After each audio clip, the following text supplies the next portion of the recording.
अवैध खनन रोकने के लिए जो है बिहार सरकार मंत्री लगातार इन दिनों एक्शन में है और लगातार जो है अवैध खनन को लेकर मीडिया के माध्यम से जो है लोगों में जागरूकता फैलाने का काम कर रहे हैं, संदेश दे रहे हैं बिहार सरकार मंत्री विजय सिन्हा।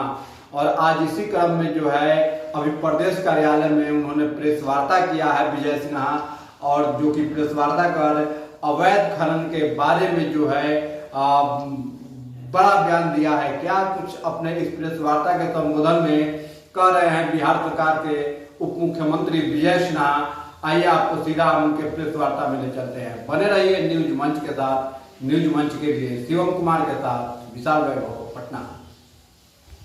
लोड करेंगे उस पर भी फाइन होगा ट्रक वालों के साथ साथ। और राज्य सरकार द्वारा बालू मित्र जब्त बालू की बिक्री के संदर्भ में बालू की ऑनलाइन बिक्री के प्रस्ताव को हमने मंजूरी दे दिया है। इसे निष्पादित करने में जल्द ही शुरू हो जाएगा और हमारे बालू मित्र नामक समर्पित वेब पोर्टल का परिचालन भी शुरू हो जाएगा।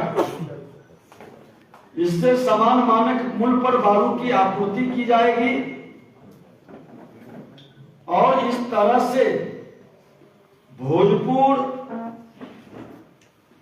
पटना ये जिले के अंदर भी कई ऐसे अवैध कारोबारी को भी हम लोग चिन्हित किए हैं और जीरो टॉलरेंस का स्पष्ट संदेश हमने दिया है।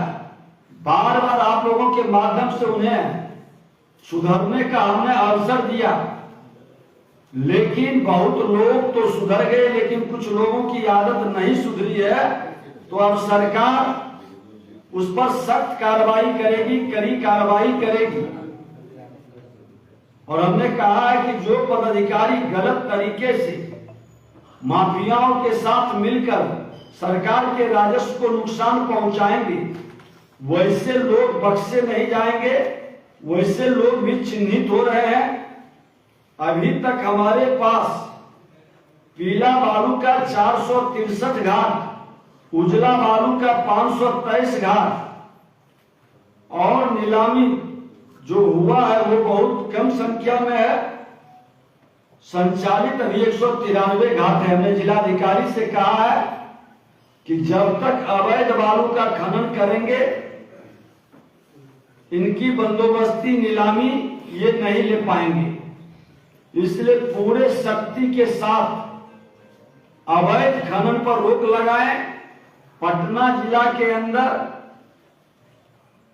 अरवल, पटना और भोजपुर ये ट्रैक्टर से बालू का, औरंगाबाद के अंदर भी, कैमूर के अंदर भी ये ट्रक वाले तो बंद करीब करीब हुए हैं, लेकिन ट्रैक्टर वाले बिना नंबर प्लेट के चल रहा है।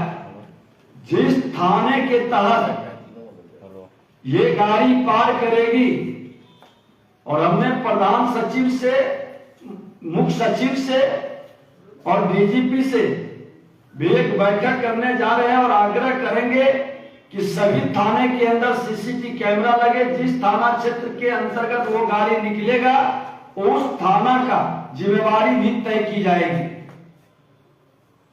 बिना थाना प्रभारी के ईमानदारी से मॉनिटरिंग करेंगे तो इस तरह के अवैध खनन हाल में रुकेंगे। और थाना प्रभारी का जिस क्षेत्र से ये गुजरते हैं, उनकी जिम्मेवारी है कि अवैध खनन को रोकने के लिए ईमानदारी से पहल करें। और अगर जो उनकी लापरवाही, कर्तव्यहीनता सामने आती है तो ऐसे थाना प्रभारी के संपत्ति की जांच भी करावेंगे और उनके बारे में हम लोग विभाग के द्वारा पूरी उनका डाटा, आंकड़ा, रिपोर्ट उनके पास पेश करेंगे ताकि कार्रवाई हो सके। अपने विभाग के अंदर के खनन, जिला खनन पदाधिकारी और इंस्पेक्टर को हमने मजिस्ट्रेट का भी अधिकार दिया है और कोई भी थाना बिना इनके उपस्थिति के जांच न करे, इनके उपस्थिति में जांच करे ताकि गाड़ी वाला मुफ्त में परेशान न हो, उनका दोहन शोषण न हो। ट्रक वाले का ये भी डिमांड था, हमने कहा कि हमारा ट्रक के रोजगार को आगे बढ़ाना है और आपके रोजगार में कोई दोहन शोषण का वातावरण बनाता है तो ऐसे लोगों के साथ सरकार की सहानुभूति कतई नहीं रहेगी, ऐसे लोगों पर कार्रवाई होगी। और उसी तरह से जो मिट्टी के निजी उपयोग के मिट्टी प्रयोग करेंगे वैसे लोगों को हम लोगों ने साफ शब्दों में कहा है कि उनको कोई पकड़ धकड़ नहीं करेंगे। उनके लिए कुछ हमने एक व्यवस्था बनाई है, उस व्यवस्था के तहत वो वहां पर एक सूचना ऑनलाइन दे दें, लेकिन उसके नाम पर भी कोई पकड़ धकड़ या दोहन शोषण की वातावरण नहीं बनाएंगे। पिछले अभी तक का 100 करोड़ के लगभग का फाइन हुआ है, ये और बृहद रूप से होगा। राज्य में आने वाले पत्थर, गिट्टी, कोयला आदि खनिजों के अनुश्रवण में आ रहे कठिनाई के निराकरण हेतु हमने नियमावली में भी जो प्रावधान किए हैं, विभाग ट्रांजिट पास के विनियामक शुल्क की निर्धारित राशि की है, जिससे हमारा राजस्व बढ़ेगा और वो अवैध पर नजर भी रहेगा, सूचीबद्ध भी होगा। खनिज विभाग में प्रयुक्त वाहनों के लिए विशिष्ट रंग एवं शब्दों का अंकन अनिवार्य किया गया है। इससे खनिज परिवहन में प्रयुक्त वाहनों की आसानी से पहचान हो सकेगी और अवैध परिवहन पर नियंत्रण हो सकेगा। कुछ जिले से इस तरह के गाड़ी अब तो दूर से ही झलकता है कि ये बालू ढोने वाला गाड़ी है, और जिसमें ये कलर नहीं दिखाई पड़े, नंबर नहीं दिखाई पड़े, उस गाड़ी को थाना के लोग पकड़ सकते हैं, हमारे पदाधिकारी पकड़ सकते हैं और इसको थोड़ा और गहनता के साथ हम लोग लागू करेंगे।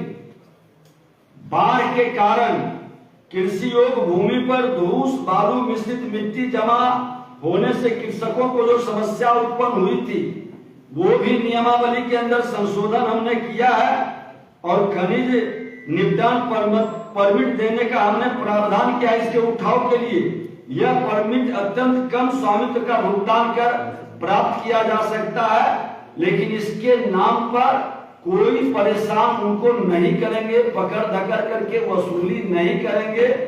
इस तरह का कई मामले संज्ञान में आए हैं और आज मैं अपने विभाग के पदाधिकारियों को भी धन्यवाद देते हैं कि आज रात के अंदर जिस तरह से इनका छापा पड़ा और जिस तरह से 3000 ट्रक के लगभग बालू इन्होंने जब्त किया है, और पुनः लोगों से हम आग्रह करेंगे जो वैध काम कर रहे हैं उनको घबराने की, डरने की जरूरत नहीं है।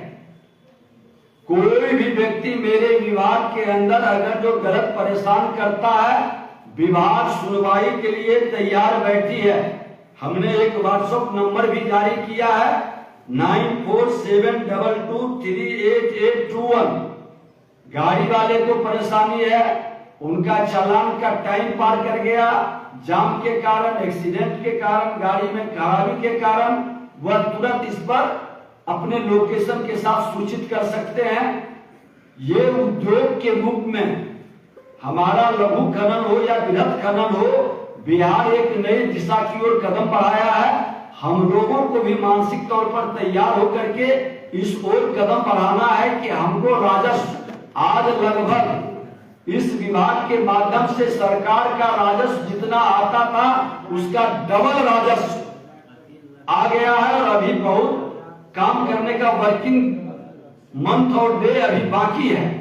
तो हम बड़े लक्ष्य की ओर बढ़ रहे हैं और सभी के सहयोग से हर अच्छे लोग, हर बिहारी योद्धा को मैं धन्यवाद देता हूं जो इस तरह के कार्य में बिहार के राजस्व के साथ साथ बिहार में माफिया राज को खत्म करने में सहयोग कर रहे हैं। और तमाम लोग ऐसे अलग अलग क्षेत्र के अंदर व्याप्त करप्शन और इस तरह के अवैध माफिया राज से मुक्ति के लिए लोग लगे। वैसे लोग को कोई दिक्कत है तो संपर्क भी कर सकते हैं। हमारे विभाग के अंदर नंबर भी मेरा जारी है, हम लोग उनको सहयोग भी करेंगे। बहुत बहुत धन्यवाद। कल की सर्जिकल स्ट्राइक कल के सर्जिकल स्ट्राइक में कितने बालू माफियाओं की गिरफ्तारी हुई? अभी तक के 5 लोग धराए हैं। वहां पर आंदोलन भी कुछ लोग कर रहे हैं गाड़ी को छुड़ाने का। ये पूरे अवैध तरीके से है। प्रशासन पूरी तरह से चुस्त और दुरुस्त है। और देखिए कि सबसे बड़ी दिक्कत होती है कि जिस क्षेत्र में बालू का अवैध खनन होता है वहां के लोग बच्चों को और औरत को आगे निकालते हैं। अब पूरे गांव उस तरह से, तो उसकी भी हम लोग रणनीति अब बना रहे हैं, बाद में उसका खुलासा करेंगे। सर ये सर की 3000 ट्रक 15 लाख सीएफटी बालू पकड़ाना सर एक बड़ी उपलब्धि है। क्या आप मानते हैं सर विभाग की अनदेखी रही, पुलिस प्रशासन की अनदेखी रही, जिन्होंने इस तरह के काम को करने की छूट दी?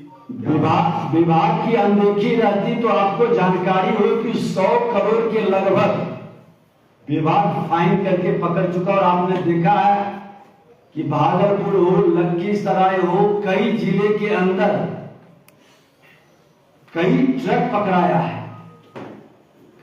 खनन में कहीं न कहीं उदासीनता और लापरवाही, क्योंकि खनन पदाधिकारी अकेले जाकर के पकड़ नहीं पाते हैं जब तक पुलिस का पूरी सहयोग नहीं मिले। और किसी क्षेत्र में सहयोग की कमी के कारण इस तरह के अवैध धंधे बढ़ते हैं। वैसे थाना प्रभारी जिस क्षेत्र में पकड़ाया है निश्चित तौर पर उसकी जिम्मेदारी तय की जाएगी। सर मेरा एक सवाल होगा कि जो है लगातार आप लोग सख्त हैं अवैध जो है खनन को लेकर, ओवरलोडिंग को लेकर, लेकिन सबसे बड़ी समस्या ये है सर कि आपने बताया कि सूखे बालू का प्रयोग करें, लेकिन उसी बालू को जो ट्रक ओनर है ढक कर नहीं ले जाते हैं, जिससे कि पर्यावरण दूषित हो रहा है। उस पर भी फाइन का प्रावधान है। आपको पता होना चाहिए कि 5000, 10,000, 25,000 तक के हम लोग गीले बालू पर फाइन किए हैं। और अब ये जो लोड करेंगे, पहले था ट्रक वाले पर फाइन, अब जो लोड करेंगे उन पर भी फाइन होगा। ढक करके भी ले जाना है। माननीय उप मुख्यमंत्री महोदय, कोसी, कमला, गंडक इन नदियों में काफी खनन तो नहीं हो रहा है, लेकिन माफिया धीरे धीरे पैर पसार रहे हैं, उस पर भी आपको सोचना है। आपको बता दें कि आप लोग का ध्यान जिस ओर आकृष्ट होता है वैसे सारे जगह पर मैं परिवर्तन भी कुछ करने जा रहा हूं पदाधिकारियों के बीच भी। और ऐसे जगह पर जहां उजला बालू है, लाल बालू नहीं है, तो वैसे जगह पर माफियाओं का वर्चस्व को खत्म करने के लिए उसकी बंदोबस्ती कराना और अवैध खनन करने वाले को जिलाधिकारी इसके हेड होते हैं। हर जिलाधिकारी के साथ एक बार हम लोग वीडियो कॉन्फ्रेंसिंग के माध्यम से उनके साथ नई नियमावली और ऐसे पदाधिकारी जो विशेष तौर पर इसकी मॉनिटरिंग करें, क्योंकि ये महामारी अंतिम दम ले रहा है, उसको हम खत्म करेंगे। बहुत जी प्लीज। ब्रॉडसाइड कंपनी का बहुत सारा पैसा खनन विभाग में बाकी है, उसको लेकर सर आप लोग क्या? हमने निर्देश दे दिया है कि जिस कंपनी का पैसा बाकी है उस कंपनी का पूरी डिटेल निकाल करके, और इतना दिन से उसको पेंडिंग क्यों रखा गया है, आपने देखा है ना कि 19 करोड़ को 6 लाख में लोग फरियाने वाले का भी फाइल खुल गया है। तो ऐसे सारे फाइल खुल रहे हैं और इस सब की वसूली होगी। नियमानुकूल हम लोग एक्शन और काम करेंगे ताकि लोग कोर्ट जाने का बहाना न ढूंढे और वहां लटकाने का चक्कर न रहे। संजय जी का प्रश्न विस्तार से प्लीज। एक मिनट रुक जाइए प्लीज। बालू कारोबार में क्या है, किसी दल विशेष के लोग भी जुड़े हुए हैं, ऐसी देखिए अब दल की बात हम करेंगे तो लोग दलदल में फंस जाएंगे। अवैध खनन से जुड़े जो लोग हैं, पूरा बिहार जानता है कि बालू माफिया अधिकतर कहां से और कौन लोग हैं, किस दल के लोग हैं। हर कोई भी दल का लोग हो, मैं उसको बकसने नहीं जा रहा हूं। विपक्ष के हो या सत्ता के हैं, सभी अवैध करने वाले बिहारी दुश्मन हैं, बिहार के हितैषी नहीं है। और हमारे बिहारी योद्धा ऐसे अवैध करने वाले बिहारी दुश्मन बिहार